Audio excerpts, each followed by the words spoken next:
Pour ne rien manquer, abonnez-vous maintenant. Sud Radio Parlons Vrai chez Bourdin, 10h30, 12h30, Jean-Jacques Bourdin. Bien, la mobilisation contre la réforme des retraites s'annonce encore très forte aujourd'hui. Nous allons voir, nous allons suivre, ne faisons pas de pronostics. Les grèves ne sont pas massivement suivies. Pourquoi ? Parce qu'il y a des problèmes de coût de la vie, tout simplement. Aujourd'hui, il y a cette proposition de médiation qui est très intéressante, qui vient de l'intersyndicale. Je dis bien de l'intersyndicale. Nous avions, il y a quelques minutes, le président de la CFTC qui confirmait une lettre va être envoyée au président de la République. Que demande l'intersyndicale ? Une pause et une médiation. Que des médiateurs soient nommés pour essayer de trouver des solutions, notamment des propositions sur le financement de nos retraites, le financement des retraites, qui est l'un des cœurs de la réforme. Bien, nous verrons bien ce que va répondre le président de la République.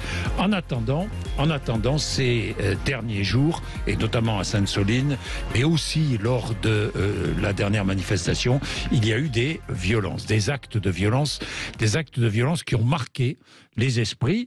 Violence de la part de manifestants extrémistes, violence aussi de la part de la police. Alors la violence, est-ce que la violence s'est installée aujourd'hui ? Pourquoi cette violence ? Qui est responsable de cette violence ? Eh bien, pour en parler, nous avons trois invités. Sabrina Agresti-Roubache, qui est députée Renaissance des Bouches-du-Rhône. Bonjour. Bonjour. Merci d'être avec nous. Jean-François Amadieu, qui est sociologue. Bonjour Jean-François. Et Vincent Bringard, qui est avocat. Bonjour. Bonjour. Merci d'être avec nous tous les trois pour débattre. Mais pour commencer, nous allons écouter le témoignage de Babac. Babac est commerçant à Nantes, gérant d'une boutique, et il en a assez de voir sa boutique fermée et parfois même saccagée les jours de manifestation. Bonjour Babac. Bonjour Jean-Jacques. Vous êtes fermé aujourd'hui ou pas ? Non, malheureusement non. Je ne peux pas me permettre de fermer ma boutique. J'ai des impératifs économiques et également par crainte de dégâts, je suis là pour assurer le coup. C'est-à-dire pour protéger la boutique, quoi, si j'ai bien compris. Oui, malheureusement, oui. S'il y a un incendie, s'il y a des dégâts, il faut que je sois sur place pour pouvoir assurer rapidement, pour pouvoir intervenir tout simplement. Alors, vous n'avez pas été épargné, depuis le début de ces manifestations ? À vrai dire, si. Disons que si, j'ai été épargné. J'ai croisé les doigts pendant longtemps, j'ai été épargné. Pendant longtemps, ma boutique est passée à la trappe jusqu'à le 21 mars où des manifestants extrémistes ont attaqué donc le Black Bloc, clairement, sur la marche des flambeaux organisée à Nantes, qui était une manifestation autorisée, où il y a eu des gros dégâts dans mon agence, où la porte de mon agence, qui est spécialisée en rachat de métaux précieux, a été défoncée, clairement, où les vitrines ont été saccagées. Mais je ne déplore aucun vol commis ce jour-là. Donc c'était purement de la destruction et non pas de la tentative de vol, car il n'y a tout simplement pas grand-chose à voler. Donc je dirais que c'était une semaine ultra stressante. Aujourd'hui, je suis calfeutré derrière mes protections en bois que j'ai mis et ça impacte énormément le commerce. Ben oui, j'imagine. Que dites-vous aujourd'hui ? Vous en avez assez de ces manifestations ou vous les soutenez ou quel est votre... Comment regardez-vous tout cela ? Alors moi, je suis un Français comme tous les autres. J'ai peur pour l'avenir, j'ai peur pour mes enfants. J'ai peur de devoir ne pas bénéficier de retraite. J'ai été indépendant pendant très longtemps. Je connais pas l'avenir, donc quelque part, je soutiens ce mouvement contre la réforme. D'un autre côté, je condamne les violences gratuites, sans fondement. Après, je pense que les actes qui ont été commis sur ma boutique, c'était purement symbolique. C'était pas pour cibler l'économie de mon commerce. Je pense que c'est des groupuscules qui n'ont aucun fondement politique, aucune idéologie. Ils sont là juste pour casser. J'ai envie de les qualifier comme de hooligans, qui est clairement dedans lorsque je les ai rencontrés ce soir-là. Vous avez discuté avec eux ? Vous avez parlé avec eux ? Oui, j'ai discuté avec quelques-uns qui prônaient la révolution devant ma boutique. Moi-même qui viens d'un pays qui a connu une révolution dans les années 80, j'aurais informé qu'on n'est pas en dictature, donc la révolution, s'ils veulent la faire, il faudra la faire en se levant le matin pour aller travailler, au lieu de passer leur soirée à boire de l'alcool et à défoncer les commerces. Donc, je suis mitigé parce que dans les manifestants, on ne peut pas tous les mettre dans le même lot. Il y a des manifestants, il y a des retraités, il y a des gens très bien qui viennent manifester pour défendre notre pays, nos citoyens. Mais d'un autre côté, on va avoir des groupuscules que je qualifierais même pas de gauche. Hein. On ne peut pas dire que ce sont des gens d'extrême gauche. Ce sont juste des hooligans. Ils n'ont aucun fondement. Ils viennent. Pour moi, il y avait autant de skinheads que de Antifa dans les Black Box. Donc, et dedans, vous mélangez les jeunes là qui n'ont pas d'autre idée que de dire tiens, je vais peut-être piller une boutique de fringues ou un commerce gratuitement. Donc dedans, il n'y a aucune idéologie, et heureusement, parce que je pense que s'il y avait une idéologie, il serait encore plus dangereux. Merci Babac pour votre témoignage, très intéressant ce témoignage. Réaction, Sabine Agresti. Sabrina. Sabrina, pourquoi je dis Sabine? Sabrina. Ça me va bien. Non, la réaction, c'est que moi qui ai des sœurs commerçantes, elles ont eu aussi à Marseille. L'une de mes sœurs a eu son tableau de prix brûlé, mais pas parce que c'était ma sœur, personne ne savait que c'était ma sœur, c'est juste... Oui. Alors, non seulement je partage, et je pense que c'est bien de faire de séparer les choses du bruit qu'elles font. C'est Sénèque qui disait ça. Je pense qu'on ne peut pas mettre tout le monde dans le même panier, évidemment.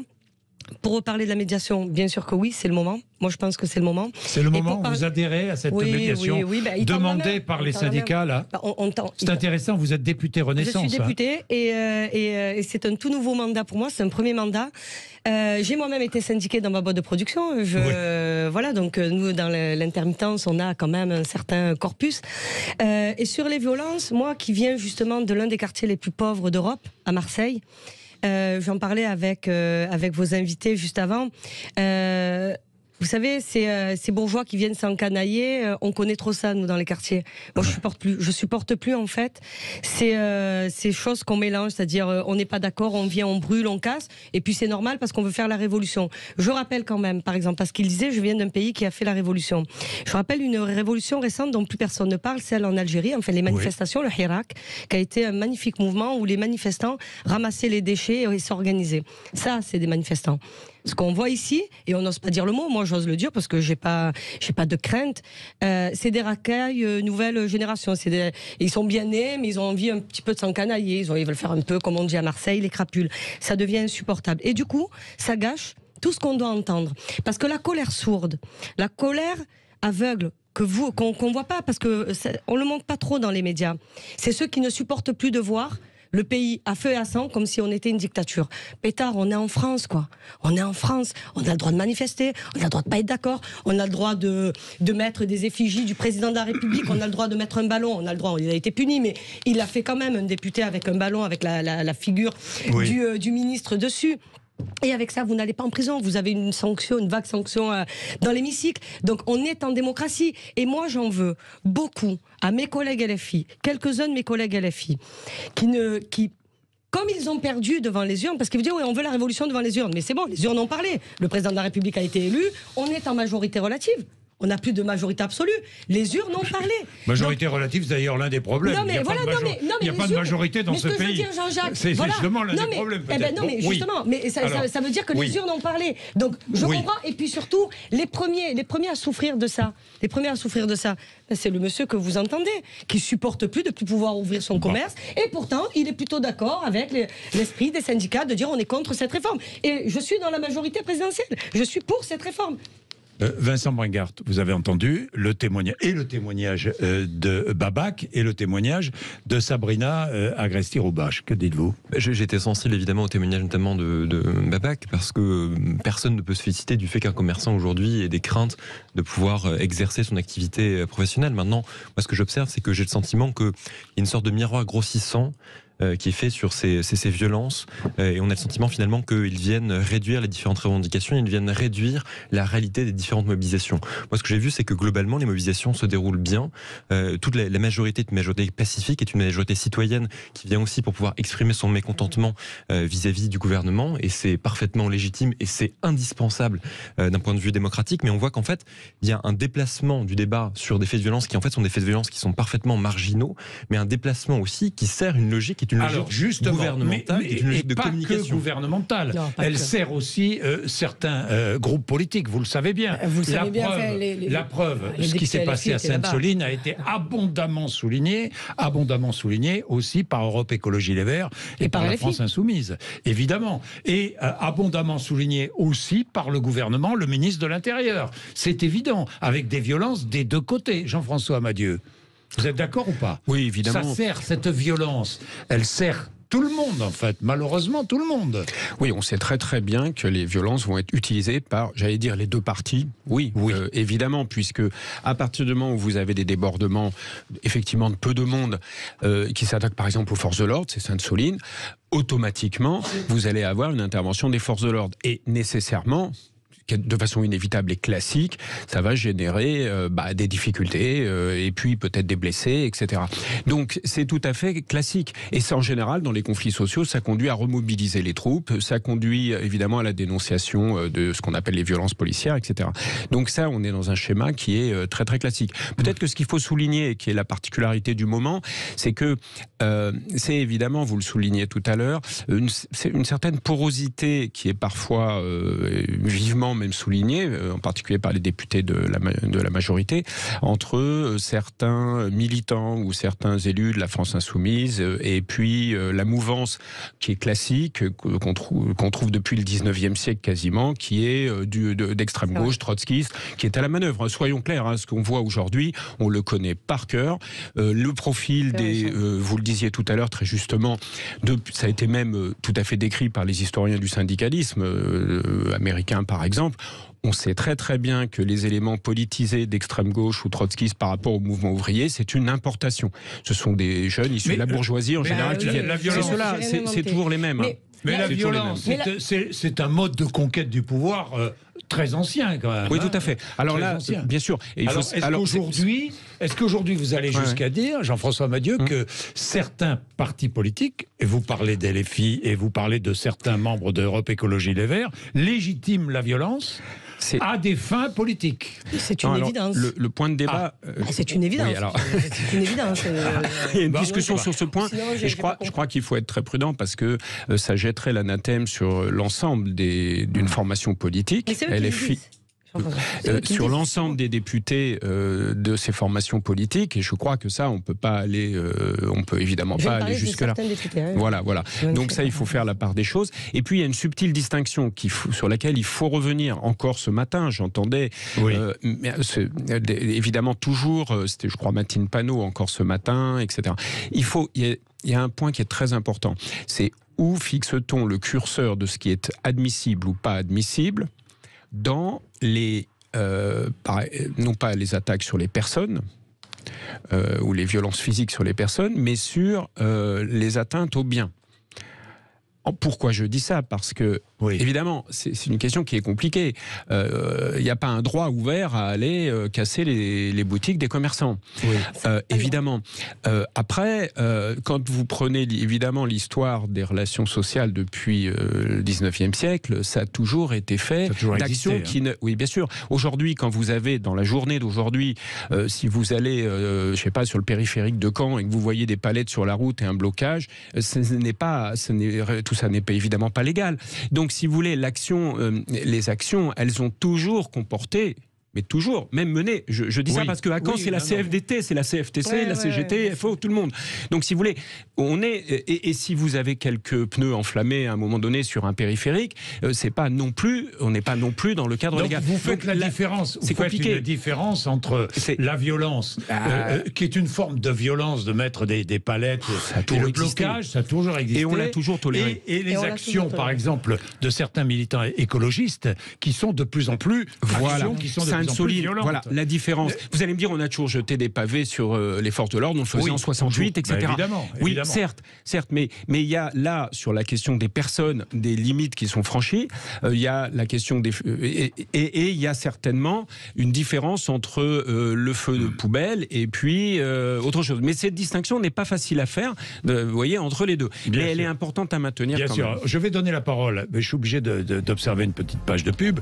Ensuite, je donne la parole à Vincent Brungart et à Sabrina Agresti-Roubache. À tout de suite, 11h18. Jean-Jacques Bourdin. Bien, le débat est bien engagé. Alors, nous allons revenir sur ce qui s'est passé à Sainte-Soline. La violence à Sainte-Soline. Pourquoi cette violence? Qui est responsable de cette violence? Mais Vincent Brungart, vous vouliez réagir à ce que vient de dire Jean-François Madieu. Non, j'étais surpris par le propos parce que j'ai le sentiment qu'il y a une forme de confusion qui est faite déjà entre les différentes formes de violence et entre les différents épisodes qu'on a pu voir. C'est-à-dire que moi, je compare pas, par exemple, la violence qui a pu survenir à Sainte-Soline ce week-end de la violence qui a pu survenir en marge des différentes mobilisations. Je pense que déjà le faire, ce serait méconnaître ce qui peut aussi fonder l'usage de cette violence, parce que je pense que ce sont deux types de violences qui ne sont pas comparables et qui ne répondent pas forcément aux mêmes finalités et aux mêmes objectifs. Quelle est la différence selon vous, Vincent Brungart? Je pense par exemple que dans le cas des manifestations, ce qu'on a pu voir dans l'usage de la violence, c'est des personnes qui sont parfaitement en marge des différents mouvements, ce qu'on a pu considérer comme, en tout cas selon le langage des pouvoirs publics, comme les Black Blocs, des personnes qui en fait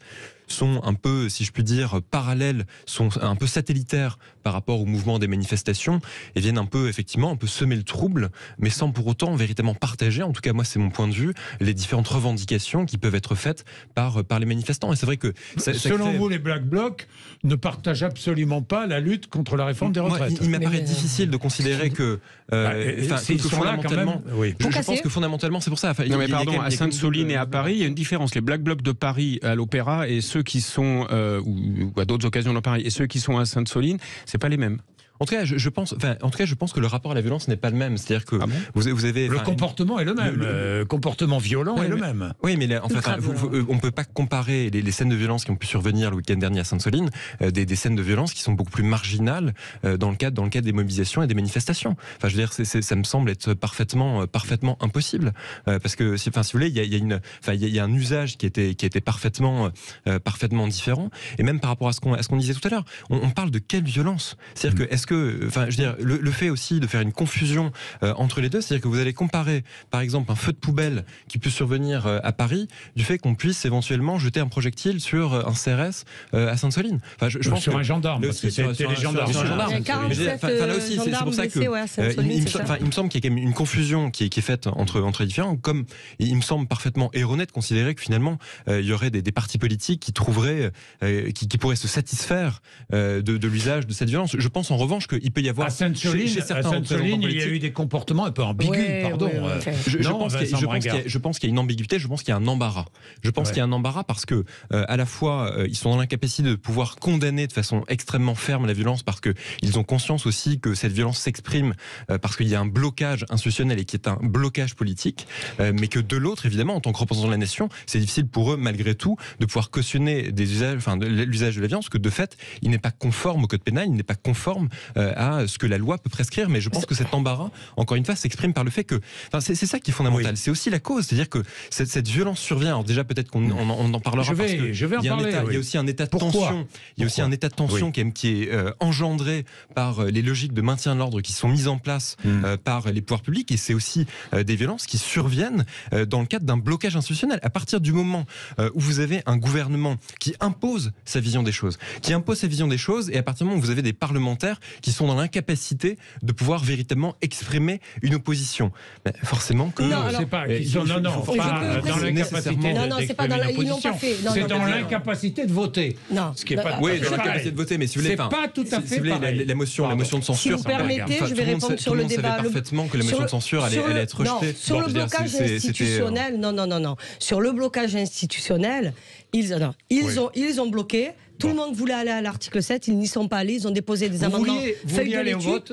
Mais non, franchement. Moi. Non, mais soyons lequel de vote ? Vous parlez du 49.3 là ? Non, du vote sur la réforme. Mais tous les députés à peu près normaux, je crois normalement. Vous étiez favorable à aller au vote ? J'étais favorable à aller au vote et je suis favorable au 49.3 puisqu'on n'a pas trouvé une autre solution. 49.3. Voilà, donc moi je ne vais pas reprendre le débat. 49.3, il est dans la Constitution.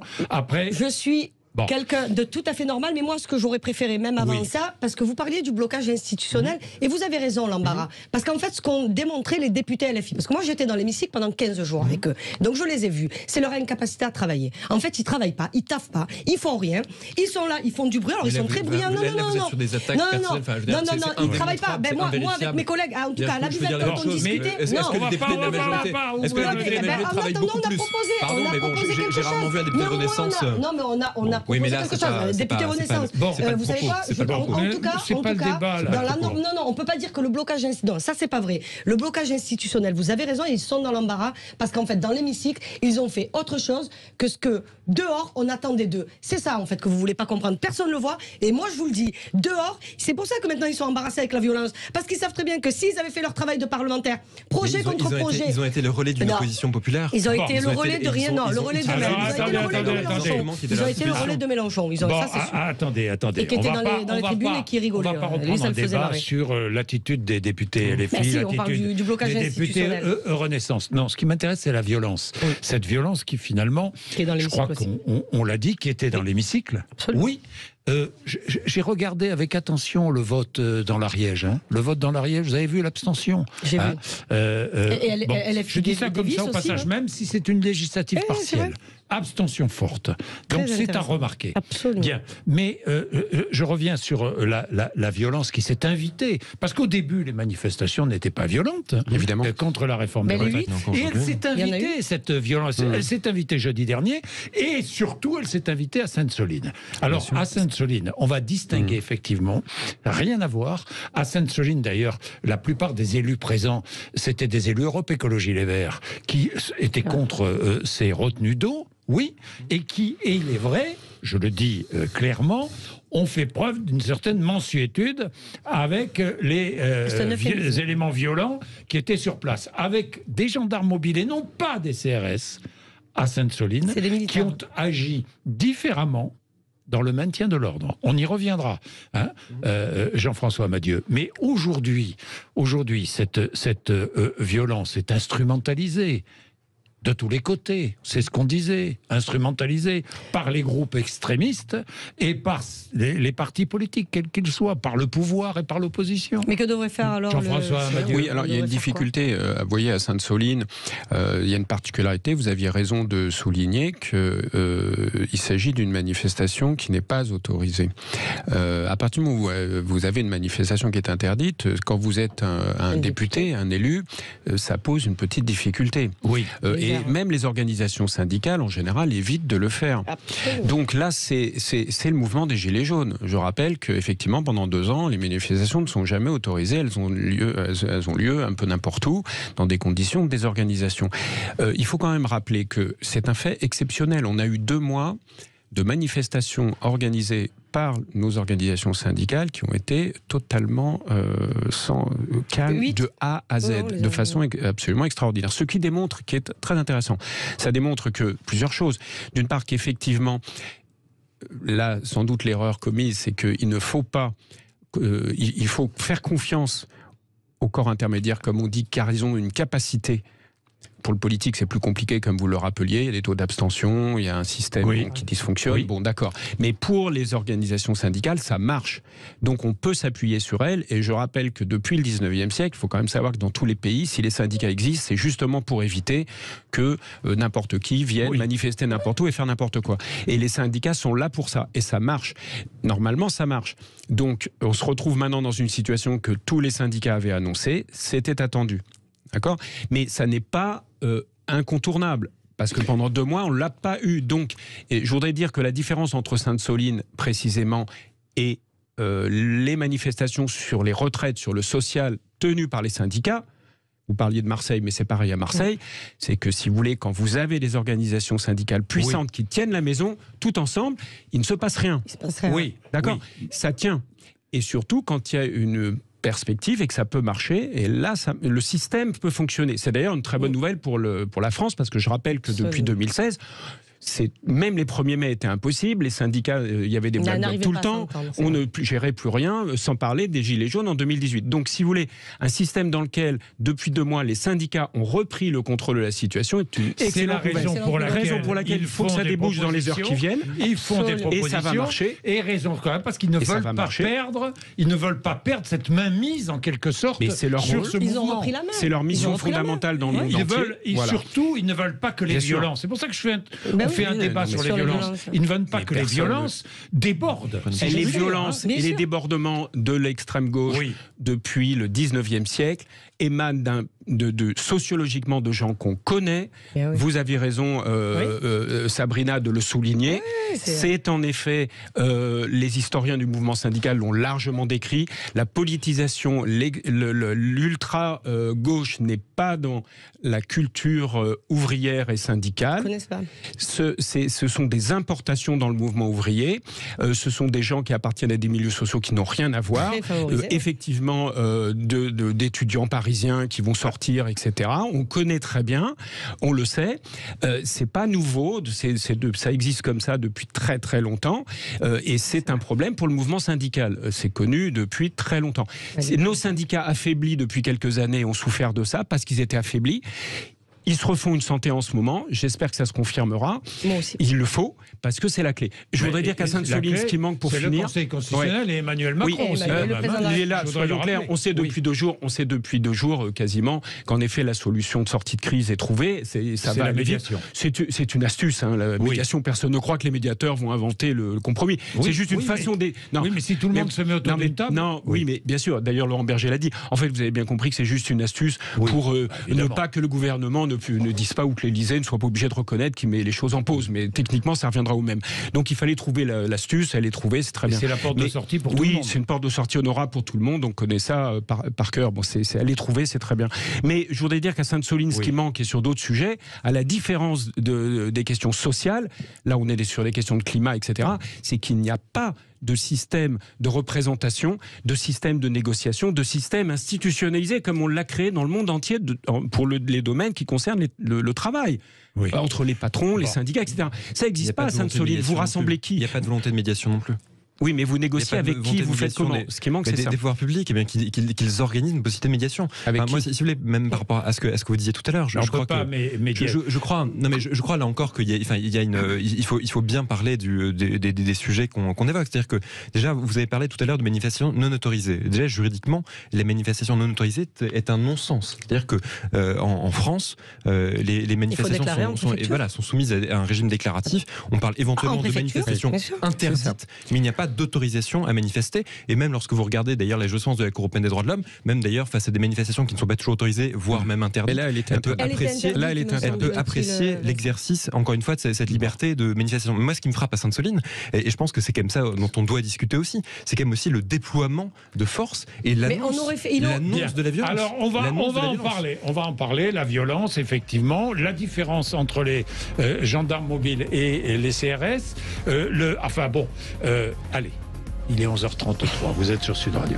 Jean-Jacques Bourdin. Bien, il est 11h36, le débat est animé, je vous le dis, vous voulez vous mêler au débat, c'est pas compliqué, 0826 300 300. Bon, vous finissez, Vincent Bringard, sur Sainte-Soline, la violence, la violence qui est une violence voulue par certains éléments qui sont venus.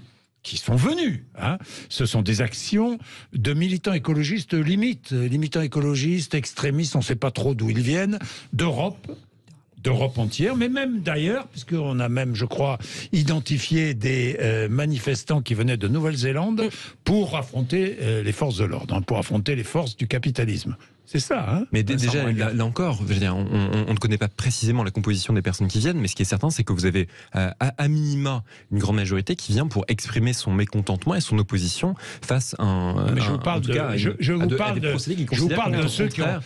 de ceux qui ont balancé divers projectiles sur les forces de l'ordre. Mais là encore, je veux dire, on peut pas. Il me semble qu'on peut pas réduire quand même un mouvement de contestation qui aussi porte des ambitions qui sont des ambitions écologiques parce qu'ils considèrent que les méga-bassines sont contraires à un certain nombre d'engagements que nous-mêmes nous prenons et sont même à contre-courant de ce que nous devrions faire, le résumer aux différents manifestants, enfin, je veux dire, qui en tout cas, eux, utiliseraient la violence. Parce que vous posiez tout à l'heure la question de savoir qui va instrumentaliser ces scènes de violence et à qui elles profitent. Très honnêtement, par exemple, vous pensez qu'à Sainte-Soline, les scènes de violence vont profiter aux manifestants? Est-ce que vous pensez qu'il y a aujourd'hui quelqu'un qui se dit « Ah, bah c'est bien, il y a eu des scènes de violence, donc je suis un peu plus convaincu ». Il y a des militants écologistes qui prennent, qui prennent les actions violentes et ils sont de plus en plus nombreux. Il y a des militants écologistes qui peuvent éventuellement prôner la désobéissance civile. Non, plus que la désobéissance civile. Non. Hier, j'avais un spécialiste de ces mouvements qui nous expliquait, qui a beaucoup enquêté sur les mouvements. Aujourd'hui, il y a des mouvements écologistes radicaux qui prônent une violence, une vraie violence. Oui, physique, physique, on va le dire. Physique, mais bien sûr. Bien sûr, ça existe. Mais bon, vous ne pouvez pas faire comme si ça n'existait pas. Faire comme si ça n'existait pas, mais en tout cas, pas réduire. Est-ce que c'est un moyen? La question, mais la violence a servi dans l'histoire.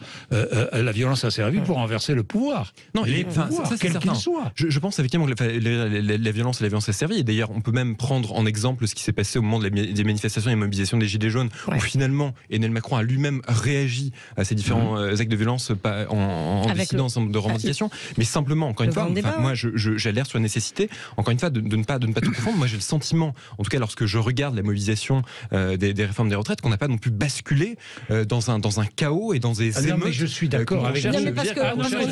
Vous avez raison. C'est bien ce que j'ai souligné plusieurs fois. Le débat, c'est de se dire. Je suis d'accord, parce que les débats, c'est de se dire, c'est simplement, lorsqu'on regarde notamment certaines chaînes de télévision, qu'on a le sentiment que la France aurait basculé comme ça dans une forme de chaos. Mais parce que les chaînes de télévision ne s'intéressent qu'au feu de poubelle. Pardon, les chaînes de télévision continuent. C'est pas là que ça se envoient leurs journalistes devant un feu de poubelle. Mais c'est là, vous voyez. Attends, la France, c'est pas les chaînes de télévision continuent quand même. Mais sauf que par exemple, pour toutes les personnes qui n'assistent pas directement à une manifestation, ils peuvent penser, en regardant ces chaînes, que ça se réduit à ça. Et donc vous pensez. Mais c'est pour ça que c'est peut-être un et simplement par rapport à ce qu'on disait. C'est ça qu'on fait ces débats. Et par rapport à ce qu'on disait, par rapport à l'instrumentalisation de l'acte de violence et par rapport à l'instrumentalisation de ces différentes scènes, il faut aussi prendre en considération la courroie médiatique qui permet aussi de relayer ces mêmes scènes. Moi, je pense simplement que la courroie médiatique est quand même davantage du côté du pouvoir qu'elle ne l'est des manifestants. Alors, Vincent Bringard, je pense quand même, pour en revenir à Sainte-Soline, que si les manifestants pacifiques étaient là pour contester, pour s'opposer à la création de ces retenues, avaient pris leur distance avec ces éléments extrémistes qui n'étaient là que pour affronter la gendarmerie. Voilà. Peut-être que ça aurait servi leur cause d'une meilleure façon, me semble-t-il. Parce qu'il faut rappeler que ces militants ne sont pas là, à cause du ministère de l'Intérieur, il ne faut pas non plus dire n'importe quoi. Moi non plus, j'y étais pas. Je ne peux pas parler à la place parce que je ne représente pas. Mais simplement, je veux dire, il faut quand même, là aussi, qu'on se pose la question, comment en arrive-t-on dans un régime qui se revendique comme étant démocratique, à se dire que une opposition donne lieu... On peut encore en discuter. Il faut aller dans des dictatures pour savoir ce que c'est une dictature. Simplement, on est en démocratie. Une opposition dans un régime que vous définissez en tout cas comme une démocratie donne lieu à ce que vous ayez plusieurs personnes qui soient aujourd'hui entre la vie et la mort pour avoir manifesté et exprimer leur regard. Vous pensez qu'aujourd'hui nous vivons dans un régime qui n'est pas démocratique? Alors moi je pense en tout cas, ce qui est sûr, c'est que je m'attends à ce que... Il faut l'expliquer à mes copines iraniennes, ça. Il faut l'expliquer parce que c'est un grand moment où je vis. Moi je connais parfaitement la situation, notamment certains pays étrangers, notamment la Guinée, le Tchad, etc., des pays qui basculent effectivement dans le despotisme et pour le coup qui sont véritablement des dictatures. Moi je dis simplement que le régime tel qu'il est prévu de la Ve République est un régime qui est parfaitement dysfonctionnel. Régime dysfonctionnel parce que vous avez... Alors déjà, on a parlé tout à l'heure, Emmanuel Macron qui était... Mais vous êtes d'accord, on est en démocratie. Je termine, moyennant déjà une majorité qui est extrêmement relative et avec un Parlement qui n'a plus la capacité de s'exprimer. Justement, moi j'ai juste une question. Vous soulignez qu'Emmanuel Macron, ce qui est vrai, a été élu avec une majorité relative. Quel est l'élu aujourd'hui qui a été élu avec une majorité non relative? Vous en connaissez un, vous? Mais c'est pas ça le propos. Non, mais le propos, c'est de dire, si vous voulez, vous ne pouvez pas. Le procès en légitimité, il peut se faire aujourd'hui il peut. Mais vous ne pouvez pas gouverner. Tous les élus. Vous ne pouvez pas gouverner de façon autoritaire, comme si vous aviez un assentiment majoritaire extrêmement fort et une expression. Et d'ailleurs, il avait déclaré lui-même à l'issue de son élection en disant ça m'oblige, les résultats m'obligent. Oui. Et on a le sentiment finalement que c'est comme si entre-temps il y avait une espèce d'adhésion populaire plus forte qui était née, sans pour autant qu'on puisse en voir. Mais pour en revenir, l'expression et qui donnerait lieu à des réformes aussi autoritaires. Ce pouvoir n'est pas démocratique. Mais en fait, ce pouvoir n'est pas démocratique. Alors, je vais vous expliquer très clairement. Il y a deux solutions. Ce pouvoir n'est pas démocratique. Pardon, je finis. Oui. Il y a deux solutions. Soit vous allez nous expliquer en quoi il n'est pas démocratique et quels efforts il faut faire pour aller vers une démocratie. Mais d'un autre côté, vous savez que certains manifestants, notamment, souhaitent un autoritarisme étatique. Vous savez que ça existe, Vous ça savez aussi. que c'est 62% des gens, c'est beaucoup même de responsables politiques souhaitent ça.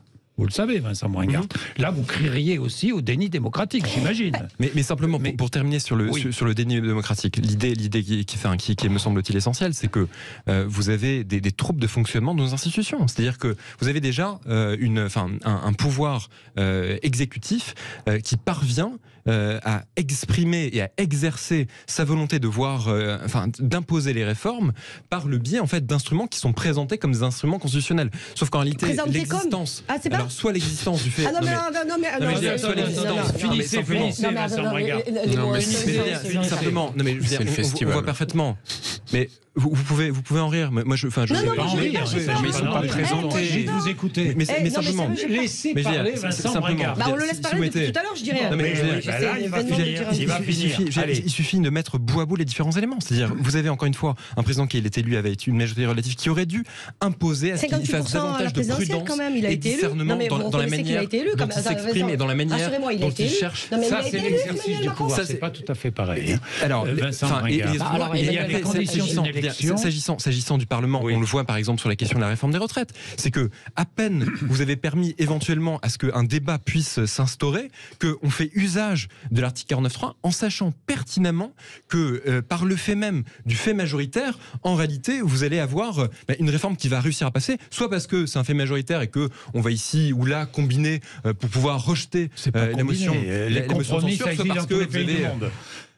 Mais à l'évidence, comment vous expliquez aujourd'hui, comment vous expliquez la dissension qui existe à ce point entre la manière dont la réforme a été votée et d'une façon qui est une version verticale de l'opposition qui s'exprime par des millions de personnes qui sont jaunes et l'erreur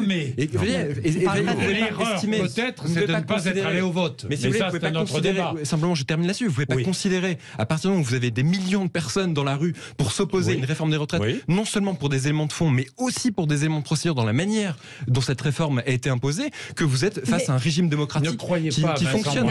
Ce serait pas un leurre des plus complets. Un leurre des plus complets. Ils manifestent pour leur retraite. Ils manifestent parce que pour le pouvoir d'achat, pour le coût de la vie. Ils manifestent pour l'inquiétude de l'avenir. Il y a un mélange de considérations. Jean-François Madieu, qu'est-ce que vous vouliez dire? Oui, non, deux choses. D'une part, c'est qu'effectivement, le fait que notre démocratie, comme toutes les démocraties du monde, ne soit pas pure et parfaite, c'est comme on dit toujours le moins mauvais régime. Mais après, on peut toujours améliorer. Et effectivement, il y a beaucoup d'éléments qui peuvent être modifiés, c'est certain. Mais enfin, on ne va pas jeter le bébé avec l'eau du bain. Ça, je crois qu'effectivement, c'est d'où les réactions. Mais sur un autre point, je voulais revenir sur ce que vous disiez sur les, puisque c'est le sujet, sur les violences. À qui profitent les violences. Mon naïf qui va témoigner. Là. Voilà. Et qu'est-ce que c'est, à qui ça profite finalement?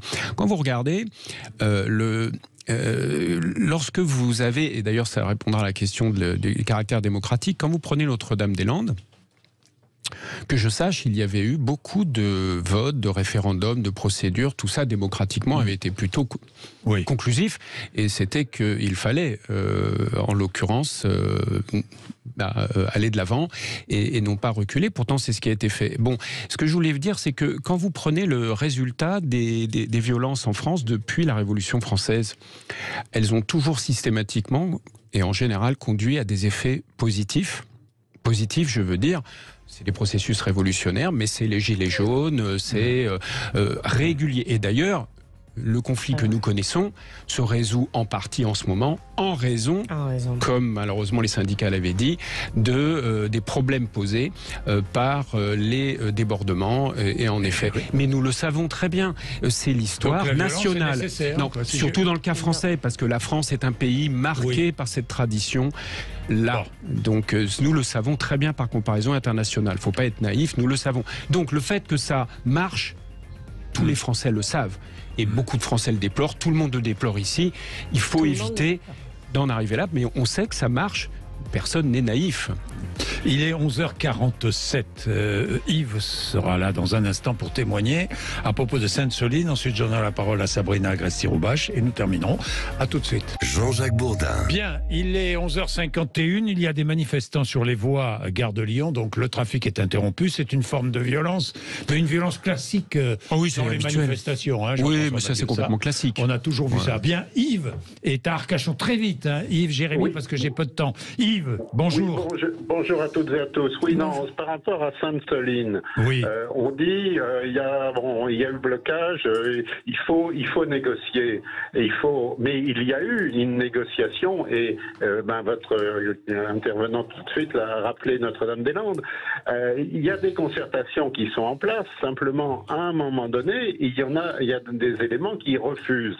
Le résultat qui les déçoit des pourparlers, des négociations. Bon, à Sainte-Soline, ça a été négocié. Bon, pourquoi? Bon, il y en a qui refusent. Après, ils font, et là, les écologistes, il y a eu une négociation qui a été, qui n'a pas abouti selon leurs vœux. À ce moment-là, ils organisent une manifestation interdite, et à ce moment-là vient se greffer tous les éléments extrémistes, etc. Qui cherchent à en découdre.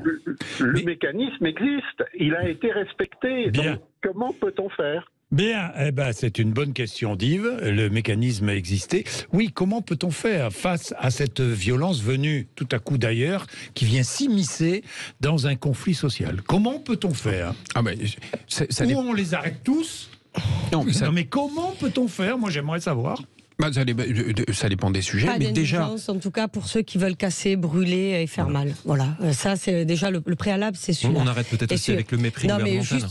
Juste une chose par rapport à nos forces de l'ordre. Là où on les applaudissait en 2016, quand il y a eu les attentats, maintenant on leur jette des cocktails Molotov et de l'acide. Donc à un moment donné, vous savez, se lever le matin, moi comme nous tous, on connaît des gens, on est dans la vraie vie, se lever le matin et pas savoir que son mari ou sa femme risque de revenir le soir, à un moment donné, honnêtement, faut quand même rappeler le courage de nos forces de l'ordre. Moi, je le dis, je le dis parce que je le pense. Je sais d'où je viens, je sais ce que j'ai déjà vu, je sais ce que j'ai vécu. Je sais que la violence n'emmènera rien. Et tous ces petits bourgeois qui viennent s'encanailler ne gagneront rien à part le chaos. Et je vais vous dire, à un moment donné, ne pas réfléchir comme ça. On ne sait pas discuter normalement. Regardez, on n'est pas des gens normaux. Là, on discute pas. Normalement, si vous voulez, le monsieur vient de dire, il y a eu des discussions. Et quand il y a une... Non, mais juste, je finis, Vincent. Quand il y a quelque chose qui sort de tout ça et qui ne convient pas, je fais quoi? Je casse tout, je brûle tout et je rentre chez moi. C'est ça le truc. Par exemple, moi, quand on n'est pas d'accord et que je perds, l'exemple de la réforme de retraite, lorsque vous avez un président de la République qui tourne en dérision la mobilisation populaire en disant finalement la voie démocratique s'est déjà exprimée et le peuple n'a pas son mot à dire parce que il aurait uniquement. Non, il le tourne mais pas, évidemment, à partir du moment où vous avez une impossibilité, je veux dire, d'être pris en considération, je veux dire, dans vos différentes revendications et dans vos différentes réclamations, on a bien été élus. Vous comprenez ce qui se passe. Moi, avec mes collègues, je pense que si vous voulez, je pense que le logiciel aujourd'hui, le logiciel de pensée, il suffit d'aller voir dans les manifestations. Je veux dire, c'est un déploiement complètement disproportionné des moyens de maintien de l'ordre pour justement entretenir tout le monde dans une logique d'intimidation. Il y a plein de manifestations qui sont parfaitement déroulées. Vous voyez, que faites-vous avec ces éléments perturbateurs? J'oublie encore une fois les centaines de milliers de personnes qui manifestent dans les rues de Paris à chaque fois. Mais que faites-vous avec les plus extrémistes? Encore une fois, si vous ne déployez pas des forces de police, comment faites-vous? Vous les laissez casser, brûler. Moi, je ne suis pas autorité judiciaire. Non, je vais vais pas prendre. Je suis ni autorité judiciaire ni autorité politique. Je vous pose la question puisque vous dénoncez le. Mais moi, ce que je dénonce, c'est la cause. C'est-à-dire, moi, je pense qu'effectivement, après, il peut y avoir, si vous voulez, il peut y avoir un traitement individuel des personnes qui peuvent casser, et qui, pour moi, à titre personnel, je pense, desservent les mouvements. C'est jamais qu'une conviction. C'est une conviction que j'exprime. Mais simplement, je me dis, il serait parfaitement erroné, si vous voulez, de regarder la violence et pas ce qu'elle dissimule en termes, encore une fois. Non, mais la violence a de multiples formes. Ça, non, mais je crois qu'il y a plusieurs types de circonstances dans lesquelles, une fois de plus, les violences se passent. Ça peut être Sainte-Soline, mais ça peut être les sujets sociaux, loi travail, retraite, etc. depuis des années. Et même Gilets jaunes, qui relèvent de ça en réalité. Quand vous prenez les sujets principaux sur lesquels nous avons eu des problèmes depuis 2016, très clair, ce sont des cas où effectivement, ici, je vais être un peu, pas dire qu'il y a un pilote dans l'avion, mais disons que si on a les instruments pour mieux éviter d'en arriver là, offrir le prétexte qui vont permettre à des Black Blocs ou à ceux qui sont radicalisés de venir, d'agir, d'être présents. Regardez ce qui s'est passé depuis 2 mois. Les syndicats sont là, il fallait faire cette fameuse médiation plus tôt, calmer le jeu plus tôt, on peut le faire. Les Gilets jaunes, on a perdu 15 jours, 3 semaines, préjudiciables, qui d'ailleurs nous ont pourri la vie après pendant 2 ans. Il faut savoir que c'était possible plus rapidement. Beaucoup de parlementaires à l'époque l'ont dit. Je rappellerai qu'avant les fameux dimanches où les choses sont mal passées, des parlementaires ont dit on pourrait peut-être réfléchir à ces problèmes de taxes, voire le 80 km/h, je ne sais pas quoi. On pourrait peut-être tout de suite agir. Mais si vous voulez, on perd un peu de temps. Donc c'est pas un problème, c'est un problème qui n'est pas, c'est pas une dictature, c'est pas parce qu'on est dans une dictature. Parce qu'on n'a pas la culture du compromis politique et de la médiation. Voilà, c'est un problème de culture nationale française qui, dans la dernière période, on a dégradé. Les choses vont moins bien en France parce que c'est vrai que le président là-dessus, il relève pas du même monde, mais dans le passé, on savait mieux le faire, paradoxalement. Et du coup, maintenant, nos syndicats ont été affaiblis. On n'a pas toujours joué le jeu de la négociation préalable. Je pense que là, sur les retraites, il fallait le faire. On aurait dû le faire davantage. C'est évident, ça va être fait maintenant. Demandez-vous pourquoi on ne l'a pas fait plus tôt. Ça, c'est manifestement une erreur. Donc, ce qu'on va faire maintenant, on aurait pu le faire plus tôt. Donc, si on n'offre pas de prétexte à ces gens qui veulent tout casser, eh ben, ils ne seront pas là. On peut le faire. Alors, je ne dis pas qu'à Sainte-Soline, ça résoudra, parce que ça, pour les âges de Sainte-Soline, c'est autre chose. D'où le fait que je suis absolument favorable à la médiation. Et puis, effectivement, le monde a changé, la culture politique aussi. Sabrina Agresti-Roubache, vous êtes députée Renaissance des Bouches-du-Rhône. Vous êtes favorable à la médiation proposée par l'intersyndicale. C'est très intéressant. On va voir ce qu'en pense Fabien Roussel, qui est notre invité après midi. Merci, messieurs. Merci madame. Merci d'être venus nous voir ce matin sur l'antenne de Sud Radio.